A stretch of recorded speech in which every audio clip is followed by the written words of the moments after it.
तो आप भगवान को जड़ में पूजोगे कि चेतन में पूजोगे? अब कुछ लोग छोटा सा उसको बना के हाथ में रख लेते हैं और छोटा सा लड्डू गोपाल लगे उसको कहने, क्या कहने लगे, उसको छोटा सी मूर्ति बना दी बच्चे की और एक थैले में उसको छोटी सी टोकरी में रख लिया, उसे साथ साथ लिए फिरते हैं, बसों में भी यात्रा करके उसको लेके फिरते हैं, उसको खाना भी खिलाते हैं, सब कुछ करते हैं ऐसे ही जैसे बच्चे के जैसा। अब मुझे आप बताओ क्या छोटा बच्चा इस संसार को धारण कर सकता है? बोलो, क्या छोटा बच्चा संसार को धारण कर सकता है?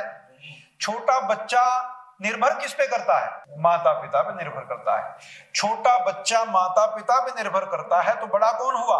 बच्चा के माँ बाप हुए, क्योंकि उन अपनी सुविधाओं के लिए उन पर निर्भर करता है। तो यदि भगवान भी अपनी सुविधाओं के लिए आप पर निर्भर हो गया तो बड़ा कौन? भगवान के आप, बड़े आप हैं, क्योंकि रोटी आप दे रहे हो, कपड़ा आप दे रहे हो, सुला आप रहे हो, उठा आप रहे हो, लेके आप जा रहे हो, नहला आप रहे हो, तो बड़ा कौन? जो ये सब कर रहा है वो बड़ा है, जिसके लिए किया जा रहा है वो छोटा है।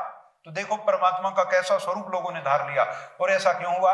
ऐसा इसलिए हुआ कि हमारे मन और बुद्धि के स्तर गिर गए। क्या हुआ?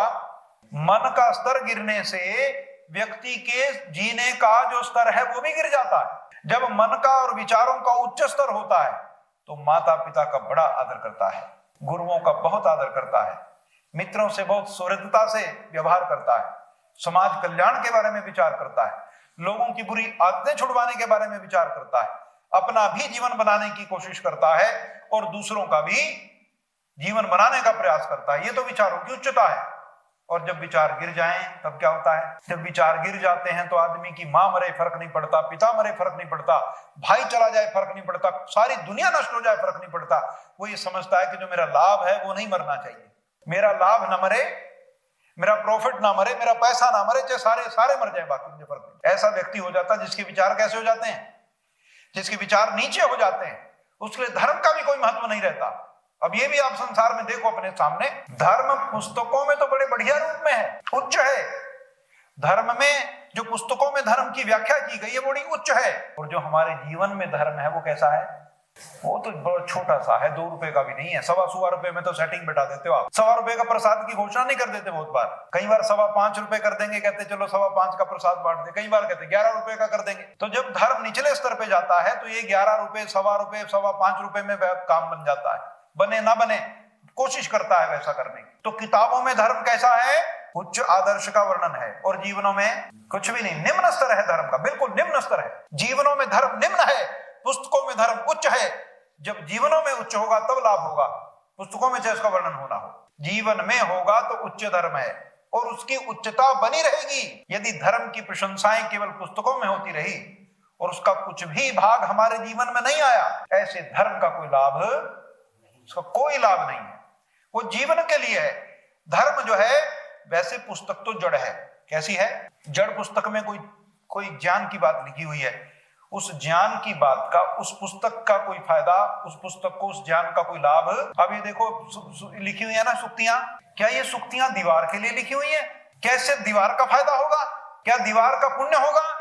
नहीं होगा। ये जब तक कोई चेतन इसको ना देख ले, ये चेतन को दिखाने के लिए लिखी गई है कि किसी चेतन की नजर पड़ जाए इसके ऊपर, और नीचे वाली अर्थ की लाइन पढ़ ले, और लाइन पढ़े तो उसके जीवन में कुछ चमत्कार हो जाए, उसके जीवन में कोई परिवर्तन आ जाए।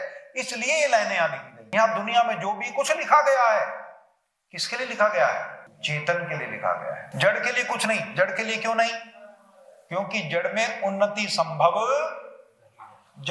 संभव नहीं है। ये माइक ऐसा है, ऐसा ही रहेगा, टूट फूट के अपने परमाणुओं में विलीन हो जाएगा।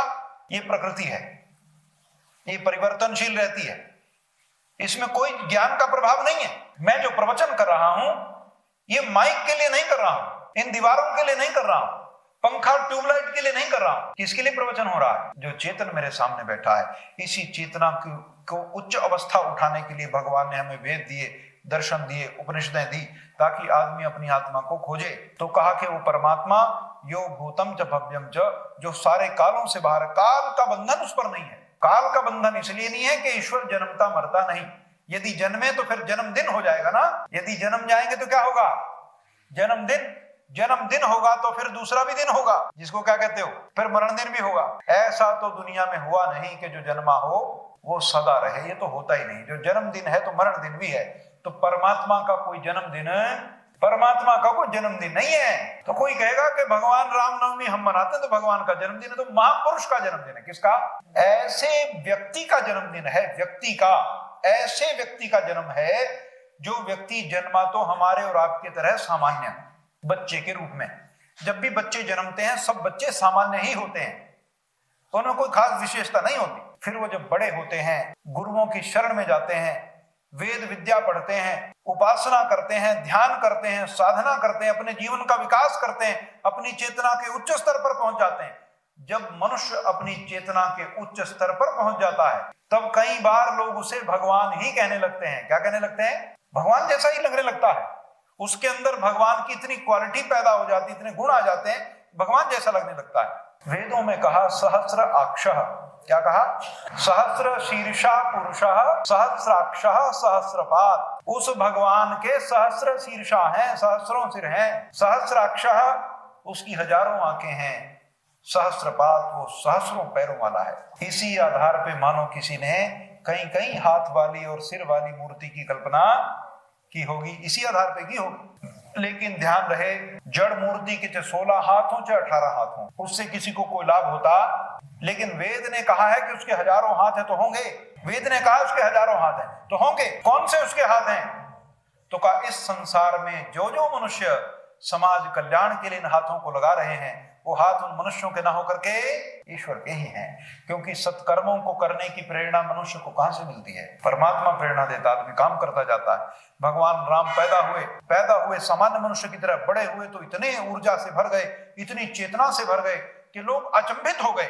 पता क्यों अचंभित हो गए? तुम्हारे भाई के साथ तुम्हारे खेत की यदि कोई मध्य का कोई डोर लगती हो, कोई बीच का थोड़ा रास्ता लगता हो और उसमें वो 4-4 इंच की कस्सी मार ले, उसे काट ले अपनी तरफ, ये स्वभाव ही है। किसी का खेत नदी के साथ लगता है तो वो थोड़ी थोड़ी नदी की तरफ कस्सी मारता रहता है और अपने खेत को बढ़ाता रहता है। जीवन बढ़े ना बढ़े, बुद्धि बढ़े ना बढ़े, विचारधारा बढ़े ना बढ़े, खेत जरूर बड़ा होना चाहिए, ये जो चलता रहता है। और जब वो डोल मेढ़ को काटता है तो दूसरा भाई आपत्ति करता है कि ये तुम गलत कर रहे हो, और उस बात को लेकर झगड़ा होता है, भाई के साथ मारपीट भी होती है और दोनों मिलके कोर्ट में भी जाते हैं कि यहाँ अन्याय हो रहा है, इसकी देखो क्या मामला है। एक 2-4 इंच की भूमि के टुकड़े के लिए 2 भाई लड़ते हैं और भगवान राम इतने बड़े साम्राज्य को एक क्षण में छोड़ देते हैं। कितनी देर में? 1 मिनट लगी बस। दशरथ ने कहा कि ऐसी ऐसी बात है और बड़ी गड़बड़ हो गई कि वचन तो मैंने तेरी माँ को दिए थे, अब मुझे नहीं पता था कि इन वचनों की आंच तुझ पे आएगी, ये तो मुझे नहीं पता था। लेकिन वचन दिए थे तो उन्होंने कहा ठीक है, दिए थे तो इनका पालन मैं करूंगा, ऐसे मुझे कोई आपत्ति नहीं है। आज का व्यक्ति यहाँ 2-2, 4-4 इंच जमीन के लिए झगड़ता है। भगवान राम ने हजारों लाखों एकड़ की अयोध्या नगरी को एक क्षण में छोड़ दिया, सारे सुखों को एक क्षण में छोड़ दिया। इसको कहते हैं चेतना का विकास। क्या कहते हैं? चेतना का विकास। जिसकी चेतना विकसित हो जाए उसके जीवन के 90% झगड़े समाप्त हो जाते हैं, कहूं कि 100% समाप्त हो जाते हैं। जिसकी चेतना विकसित हो जाए उसके जीवन के सारे झगड़े क्या हो जाते हैं? समाप्त हो जाते हैं। कोई झगड़ा नहीं, उसको कोई मतलब किसी बात से नहीं। कोई आए कोई जाए, उसको क्या लेना देना। भूमि बढ़े भूमि घटे, परिवार में कोई पैदा हो कोई चला जाए, तो मतलब किसी बात से नहीं। वो हर हाल में संतुष्ट है। क्यों? क्योंकि वो उन चीजों को देख चुका है जिनको देखने के लिए जन्म मिला है। वो उन तत्वों को जान चुका है जिसे जानने के लिए जन्म मिला है। ये जन्म हमें व्यर्थ की बात करने के लिए नहीं मिला है। आंखें खोल के व्यर्थ की चीजें देखते रहो। अच्छा मुझे बताओ, आंखों से क्या देखते हो आप? क्या देखते हो? यही दुनिया तो देखोगे, और कौन सी दुनिया देख लोगे? यही घर है, यही मकान है, ऐसी सड़कें, ऐसे पेड़, ऐसा नदी, ऐसा नाला, यही देखोगे जीवन भर। इससे ज्यादा क्या देख लोगे? और इससे ज्यादा देखने को है भी क्या? तो अब इसी के लिए जिंदगी बर्बाद करोगे या कुछ और देखने की कोशिश भी करोगे? क्योंकि नेत्र 2 हैं। कितने हैं? ये तो बाहर का है, एक अंदर का भी है। कान बाहर के भी है और हर इंद्रिय बहिर्मुख भी है और अंतर भी है। ध्यान रखना, हर इंद्रिय सूक्ष्म भी है और सूक्ष्म इंद्रियां भी तो होती हैं। अगर इंद्रियां जल गई शरीर के साथ ही तो अगले जन्म में कैसे मिलेगी फिर मनुष्य को इंद्रियां? तो कहा स्थूल इंद्रियां जल जाती हैं, सूक्ष्म इंद्रियां आत्मा के साथ चली जाती। तो कहा स्थूल से सूक्ष्म की ओर जाना है। क्या करना है? स्थूल से सूक्ष्म की ओर जाना है। जब मनुष्य स्थूल से सूक्ष्म की ओर जाता है, परमात्मा के निकट होना शुरू हो जाता है, उसको देखना आरंभ कर देता है, उसको वो दिखना शुरू हो जाता है। वैसे तो कहते हैं ईश्वर आंख का विषय है नहीं, वैसे तो कहते हैं ईश्वर आंख का विषय नहीं है। परंतु यदि किसी की चेतना उच्च हो गई तो ईश्वर आंख का विषय भी है, ये भी ध्यान रखना। कैसे आंख का विषय है? एक संत हुए नामदेव, क्या नाम था उनका? नामदेव नाम के संत हुए। बेचारे खाना बना रहे थे, वो कुत्ता आया, रोटी लेके भाग गया। और रोटी लेके भागा, संत नामदेव उसके पीछे पीछे भागे। क्या लेके? एक लोटे में घी रखा था, तो घी लेके उसके पीछे पीछे। अरे प्रभु, कह रहे सूखी खाओगे क्या? अरे चुपड़वा तो लो। उसके पीछे भाग रहा लोटा लेके। अरे घी तो लगवा लो महाराज, ये क्या कर रहे हो? प्रभु क्या कह रहे हैं उसको? कुत्ते को क्या कह रहा है? भगवान। ये है चेतना का उच्च स्तर। पशु पक्षियों में भी उसके दर्शन होने लगते हैं। और आदमी पशुओं से भी अन्याय नहीं करता, मनुष्य की बात का तो कहना ही क्या। पशुओं से भी अन्याय नहीं करता, पशुओं को भी हिंसा नहीं करता, तो मनुष्यों की कैसे करेगा? ये चेतना की उच्च अवस्था है। भगवान राम के पास चेतना की उच्च अवस्था थी, इतनी उच्च अवस्था थी कि जो सामान्य लोग थे वो नहीं समझ पाए ये बात। उन्होंने तो हमेशा राज्यों के लिए राजाओं को लड़ते ही देखा।